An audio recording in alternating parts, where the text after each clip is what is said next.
Congratulations, and I think this is going to be the best rom-com of the year. Wow, thank For you so sure. much. Thank you. Christina, I'm going to ask one important question. Okay. Your character comes across as a little bit sometimes weak, but in fact, it's really, really strong because you were able to make choices against all what the normal people will do. You know, like normal people will give in to these thoughts, will not communicate with the partner. How were you able to show yourself so strong, but in the eyes of society sometimes, and your sister, you are weak?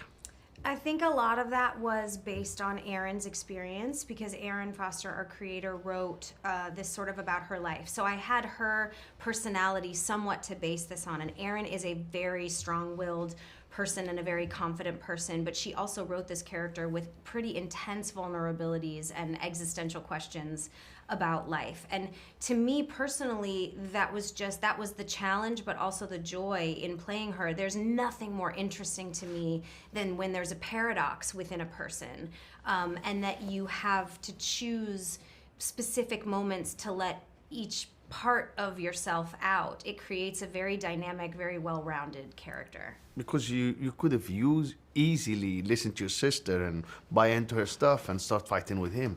Yeah. You did not, which was amazing for your character. Well, it wouldn't have been very interesting if I did, right? Like, I think that absolutely. the push and the pull, the will they, won't they, the should it not, that's where the story is, right? It's the I don't knows that makes something interesting to watch. And if you just create a character that you're like, oh, she's going to agree with everyone, she's going to fall in love with this person, be told not to be with him, and then she won't. There's nothing, why watch all 10? You know? I know, exactly. No, you guys did a fantastic job.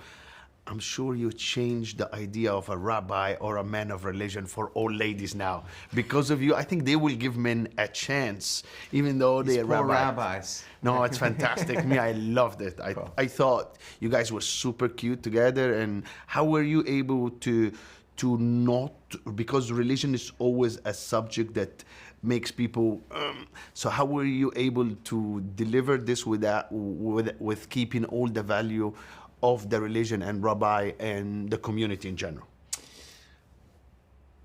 I mean, I think he presents himself, and we're introduced to him. We find out he's a rabbi literally as he's exhaling pot smoke. So we're introduced to him in a very casual setting, and we're conditioned to think of him as much more casual and modern and hip, and it's sort of a joke that he's a rabbi, but then he is. And the truth is, it's something he's been passionate about his whole life. He's deeply in love with it and thoughtful about it, so I don't know. I mean, I committed to that element of him. The other stuff is sort of easy. I know how to, be a 40-something Angelino. So I really tried to lean into the religiosity of it as much as possible, actually, because, that was the reach for me, and that was what made him interesting and a little different. And then I just kind of leaned into that, and I let the relationship and the show kind of be what it was. Yeah. Which is amazing. It's lovely. So I want you guys to tell me something. Obviously, I would like to talk about the chemistry between you guys, but it was already there, so I'm not going to talk about it. I want to know a funny insight from behind the scene, or something on set happened between you guys, or something that fun. Fun, hijinks and fun.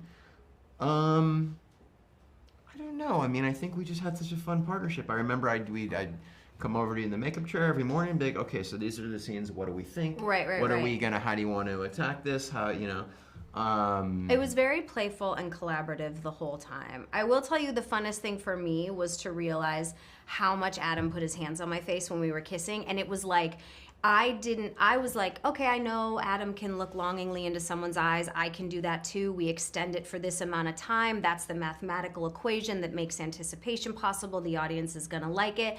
But he was putting his hands all over look at that. It's lightning in a bottle, and when he did it, I heard the people at Video Village audibly gasp. They went, oh! And then I was like, oh my gosh, I didn't see that coming. And then it became like a through line in the show a little bit, the hands on the face thing. That was my favorite part. It was the first kiss, no? Yeah. Thank you guys so much for today. Thank you so much.